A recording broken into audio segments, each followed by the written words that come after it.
Hello everyone, welcome to Soni homeo clinic and I'm doctor Arpana Soni. आज बात करेंगे हम एक ऐसे विषय के बारे में जिसके बारे में चर्चा करना बहुत ज़रूरी हो गया है। आजकल की भागदौड़ भरी ज़िंदगी में हम एक जगह से दूसरी जगह भाग रहे हैं और हम लोगों पर इतनी रिस्पॉन्सिबिलिटीज़ हैं, घर की बाहर की, चाहे वो मेल है चाहे वो फीमेल है, लेकिन उन पर बहुत सारी जिम्मेवारियाँ हैं। इवन बच्चों के साथ भी ये सब है। तो हम एक चीज़ अपने आप को देना भूल जाते हैं, वो है प्रॉपर रेस्ट। तो आज बात करेंगे प्रॉपर रेस्ट आप अपने आप को कैसे दे सकते हैं। रेस्ट जो होता है वो आप क्यों करते हो? हम रेस्ट इसलिए करते हैं ताकि हमारा बॉडी और माइंड जो एक रूटीन से थक चुका है उसको हम रिचार्ज कर सकें और फिर और ज़्यादा एनर्जेटिक होकर और रिजुविनेशन लेकर हम अपने काम के लिए और भी अच्छा बेहतर अपने यहाँ दे सकें। तो अब बात करते हैं हमें किस टाइप के रेस्ट करने की ज़रूरत है। सबसे पहले बात करते हैं फिज़िकल रेस्ट की, और इसकी हमें ज़रूरत कब होती है। फिज़िकल रेस्ट हमें तब चाहिए जब हमारी बॉडी बहुत थका हुआ महसूस करती है, हम बहुत जल्दी जल्दी बीमार पड़ने लग जाते हैं और हमें ऐसा लगता है कि हम अपना काम नहीं कर पा रहे हैं प्रॉपरली, हर वक्त शरीर में दर्द रहने लग जाता है। तो आप फिज़िकल रेस्ट के लिए क्या कर सकते हैं? सबसे पहले अपने आप को रेस्ट दीजिए, यानी 7 घंटे की प्रॉपर नींद लें। और जब कभी भी आपको लगे कि आपको पावर नैप की महसूस हो रही है, ज़रूरत लग रही है, तो आप पावर नैप ज़रूर लें। और अगर आपको कोई मेडिकल कंडीशन अपने अंदर लग रही है तो उस पर भी काम करना स्टार्ट करें। देन बात करते हैं हम इमोशनल रेस्ट की। इमोशनल रेस्ट हमें तब चाहिए जब हम बहुत ज़्यादा चिंता और तनाव में घिरे रहते हैं, हमें हर बात की चिंता होने लग जाती है, हम ओवर थिंकिंग करने लग जाते हैं और इनसिक्योरिटी होने लग जाती है और ख़ुद को ही एक बर्डन सा लगने लग जाता है, खुद पर डाउट करने लग जाते हैं कि शायद हम इनसफिशिएंट हैं।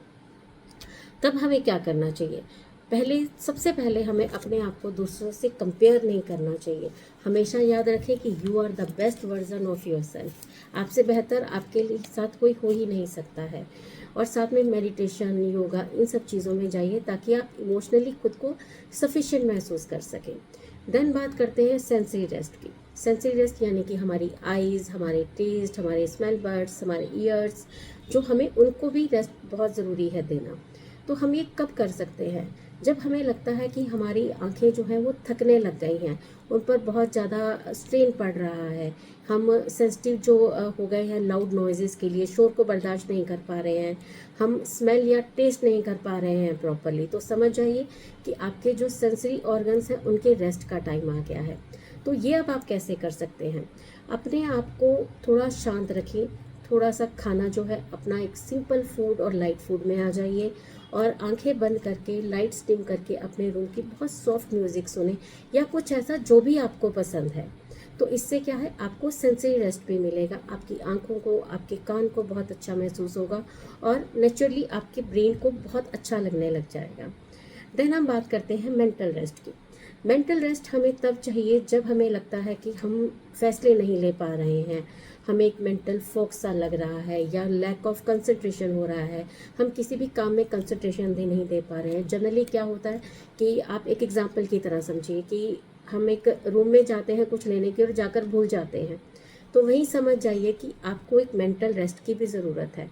और अगर आप यही नहीं देंगे तो आपको बहुत जल्दी जल्दी गुस्सा आने लग जाएगा, इरिटेशन होने लग जाएगी।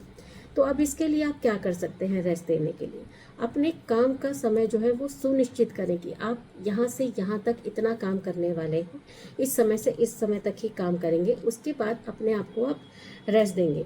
उस टाइम में फिर आप म्यूज़िक सुने या अपनी पसंद का कोई भी काम ऐसा कर सकते हैं। मेडिटेट कीजिए। मेरे लिए जो मेडिटेशन की डेफिनेशन है वो भी मैं आपके साथ शेयर करना चाहूँगी। मैं मेडिटेशन ये नहीं समझती हूँ कि हमने कुछ भक्ति का संगीत सुना और उसमें हम सुनने की कोशिश करते हुए मेडिटेशन करें। मैं ये कहती हूँ कि मेडिटेशन वो होता है जब आप दुनिया के सब काम भूल गए हैं, आप अपने आप को भूल गए हैं, आपको कुछ नहीं पता है कि आपके आसपास क्या हो रहा है और आप खुद में और उस काम में खो गए हैं। वो एक बहुत अच्छा म्यूज़िक हो सकता है, वो पेंटिंग हो सकता है, वो स्केचिंग हो सकता है, वो गार्डनिंग हो सकता है, यानी आपका कोई भी काम जो आपको एक मानसिक सुकून दे, पीस दे आपको, वो आपके लिए मेडिटेशन होना चाहिए। देन हम बात करते हैं स्पिरिचुअल रेस्ट की।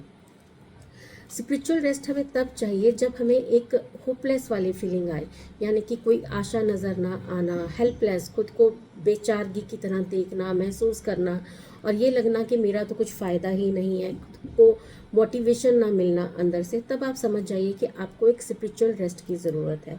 तो उसके लिए एक बहुत अच्छी चीज़ है, एक ग्रेटिट्यूड जो है वो अपना हमेशा रखिए। हर किस ग्रेटिट्यूड मीन्स एक थैंक्स, आपको हमेशा एक नए दिन के लिए भगवान को थैंक यू देने की ज़रूरत है।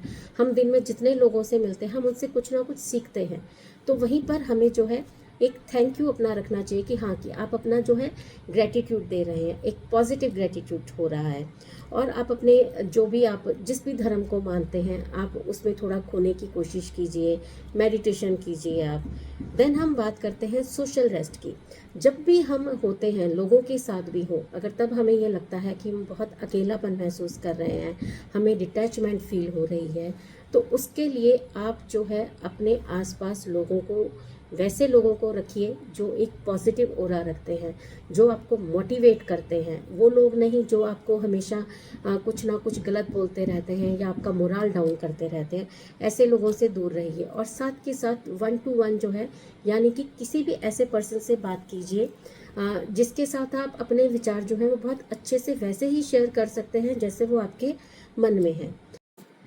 तो अब बात करते हैं क्रिएटिव रेस्ट की। क्रिएटिव रेस्ट का मतलब हुआ कि आपको खुद के लिए ही टाइम ना मिलना, आपको लगना ही नहीं कि आप कुछ नया भी कर सकते हो। तो इसके लिए आपको क्या करना है कि आप खुद के लिए समय निकालें, आप बाहर जाएं। वो आपका जो है ड्यूरेशन वो शॉर्ट भी हो सकता है। आप हाफ एन आवर के लिए अपने घर से बाहर निकलें, आप अपने दोस्तों में जाइए, एंजॉय कीजिए, कोई मूवी देखिए, कोई शो देखिए, डांस करने का मन है तो डांस करिए या कुछ नया सीखने का ट्राई करिए। अपने आप को एक नए उसके लिए तैयार कीजिए कि कुछ भी नया मुझे सीखना है। जब आप हमेशा कुछ नया सीखने के लिए तैयार रहते हैं, अपने माइंड को प्रिपेयर करते हैं, तो आपका माइंड जो है वो और भी ज़्यादा शार्प होने लग जाता है। आप थोड़े बड़े वेकेशंस ट्राई कर सकते हैं, लाइक 3-4 दिन के लिए अपने फैमिली या अपने दोस्तों के साथ, या अगर आपको लगे आप अकेले जा सकते हैं तो अकेले जाइए। इससे क्या होगा कि आपको क्रिएटिव रेस्ट भी मिलेगा। अब बीइंग अ होम्योपैथ हम बात करते हैं क्या होम्योपैथिक मेडिसिन इसमें हेल्प कर सकती हैं? तो इसका जवाब है हाँ, बिल्कुल होम्योपैथिक जो मेडिसिन हैं वो आपकी हेल्प कर सकती हैं। Because physical, mental, emotional, spiritual, creative जिस भी टाइप की नीड आपको होगी तो होम्योपैथी में उस टाइप से ही आपके सिम्टम्स को देख के मेडिसिन दी जाती हैं, जिससे आपको उससे होने वाली जो प्रॉब्लम्स हैं वो दूर हो जाती हैं और आप अपने आप को और ज़्यादा एनर्जेटिक महसूस करने लग जाते हैं। आशा करती हूँ इस सब जानकारी से आपको फ़ायदा मिलेगा और आप अपने लिए कुछ भी करने के लिए तैयार रहेंगे, अपने आप को रेस्ट देंगे, चाहे वो बॉडी वाइज है या माइंड वाइज है या किसी भी टाइप का रेस्ट है। आपका दिन शुभ रहे। धन्यवाद।